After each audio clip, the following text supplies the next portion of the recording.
USS Buchanan was a distinguished member of the Gleaves class of U.S. destroyers and is one of the most decorated ships in the history of the U.S. Navy.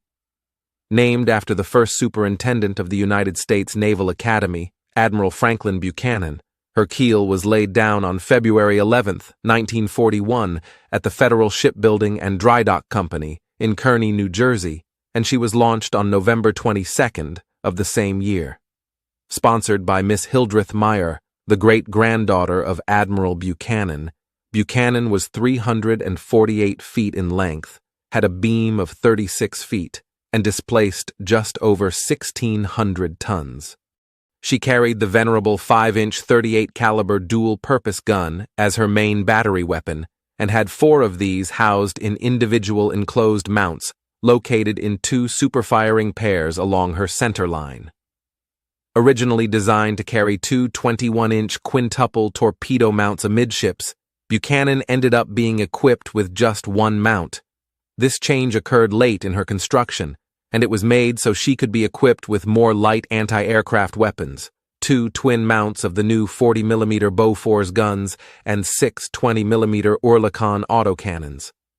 This was a considerable upgrade over other pre-war destroyer designs. She carried 2 stern-mounted depth charge racks, and during subsequent overhauls, her anti-submarine battery was augmented by the addition of several K-guns. Buchanan was powered by 4 oil-fired boilers and 2 geared turbines and could make 37 knots. She had a cruising range of 6,500 nautical miles at 12 knots and was manned by over 200 officers and enlisted men. Buchanan was commissioned into the U.S. Navy on March 21, 1942, and after a brief shakedown period, she headed for the Pacific in late May.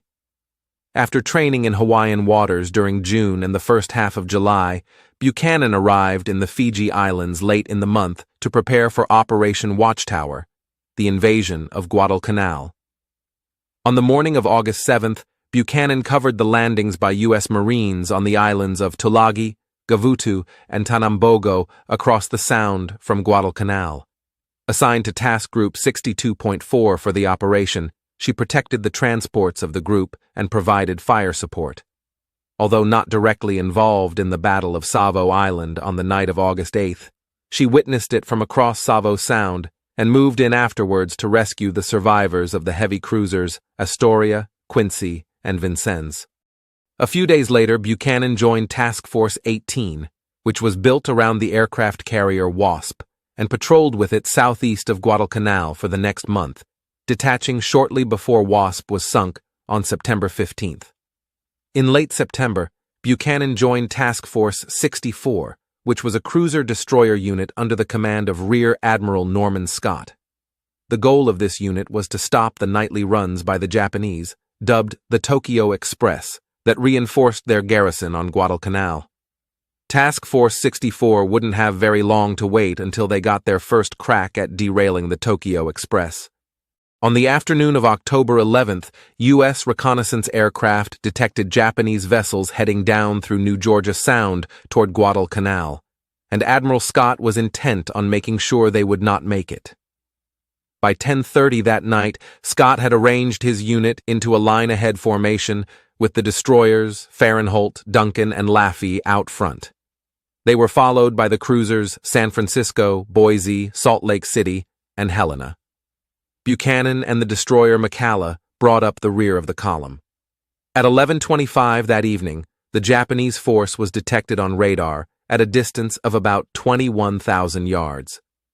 Shortly after this, the U.S. battle line reversed course and began steaming to the southwest as the Japanese steamed perpendicular to them. This course change, by sheer coincidence, placed the U.S. line in a position to cross the T of the Japanese formation.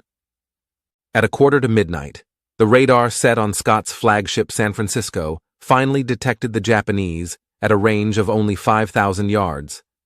Helena's CO had been repeatedly requesting permission to open fire by this point, and, after receiving what he interpreted as an affirmative answer, ordered his guns to let a rip.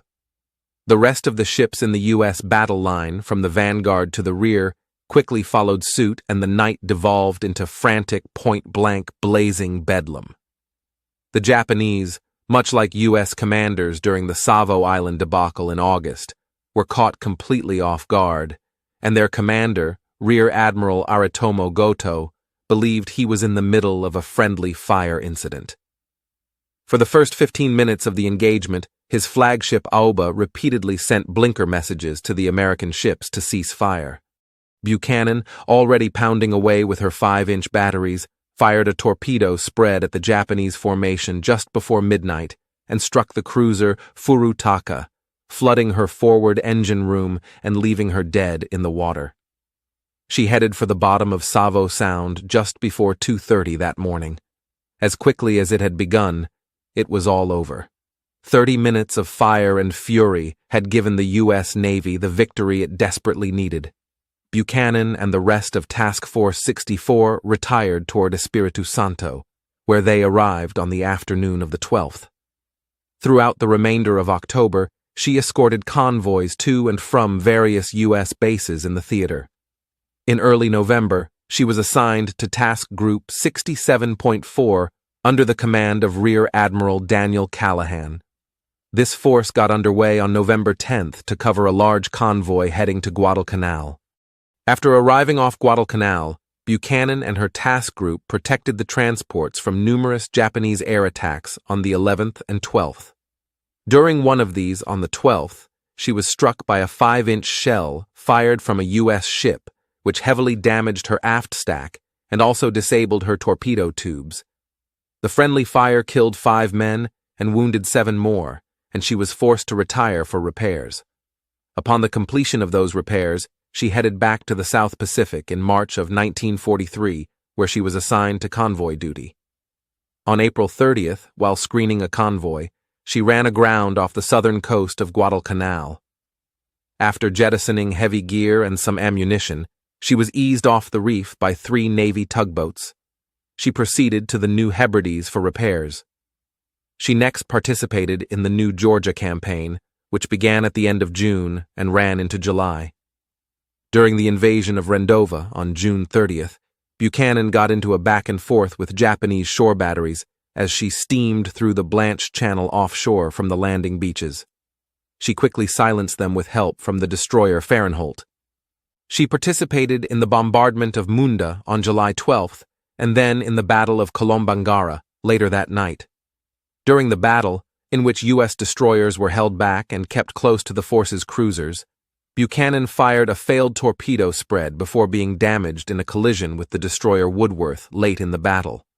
She was forced to retire to Noumea for repairs.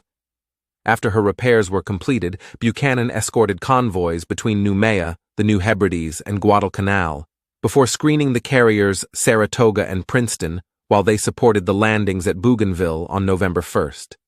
She also screened them while they conducted strikes on Rabaul between the 4th and 11th. After getting some rest during December, she was back at it on January 8, 1944, shelling the Shortland Islands in company with the cruisers Honolulu and St. Louis. On the 22nd, while aiding the oiler Cash, who had been struck by a torpedo, Buchanan hunted down and sank the offender, the Japanese submarine RO-37. During February, she participated in operations in the Bismarck archipelago. She covered the Green Island landings on the 15th and attacked the harbor defenses of Caravia Bay near Rabaul on the night of the 17th, before hitting Cavien on the 25th. After this, she was detached and steamed to the Mare Island Navy Yard for an overhaul. Upon the completion of her overhaul and refresher training, Buchanan got underway for the Western Pacific, where from mid-September to mid-October 1944, she escorted and screened the attack force for the assault and capture of the southern Palau Islands.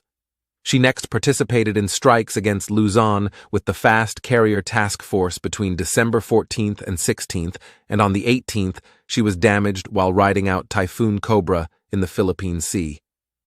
After her repairs were completed, Buchanan returned to the Fast Carrier Task Force and spent January 1945 supporting strikes throughout Luzon, Formosa, and the Chinese coast. During February, she accompanied the Flat Tops during strikes on the home islands and supported the Iwo Jima invasion. In March, more strikes were conducted on the Japanese home islands, and then she supported the Okinawa invasion until being dispatched for rest and upkeep at the end of April. She rejoined the Fast Carrier Task Force in mid-June and spent the rest of the war screening and protecting the carriers of her task group as Third Fleet closed in on the home islands. Buchanan's final wartime assignment was in Tokyo Bay. On August 29th, she was assigned to escort Admiral Chester Nimitz's flagship, the battleship South Dakota, into Japanese waters. Over the following days, Buchanan transported Admiral Nimitz and Admiral William Halsey around the bay. Then, on September 2nd, she ferried General Douglas MacArthur and his party to and from the battleship Missouri for the surrender ceremony. Throughout the remainder of September, she continued to operate in support of the occupation effort before departing for the United States on October 8th. Buchanan arrived in San Francisco on October 20th, and after a brief stay, steamed to Charleston, South Carolina for an overhaul, and was decommissioned there in May of 1946. Buchanan was recommissioned December 11, 1948, at Charleston, and underwent a shakedown cruise and refresher training with a Turkish crew aboard. On March 29, 1949, she got underway for Gölcük, Turkey, where she was turned over to the Turkish Navy in April. She served the Turkish Navy until 1976, when she was decommissioned and scrapped. Buchanan received the Presidential Unit Citation and was awarded 16 battle stars for her World War II service, which places her as one of the most decorated ships in the history of the United States Navy. Thank you for watching, and as always, if you enjoyed this video, please hit the like button, comment, and subscribe. It really helps us out, and we greatly appreciate it. And again, thank you for all your support over the last year. It really means a lot.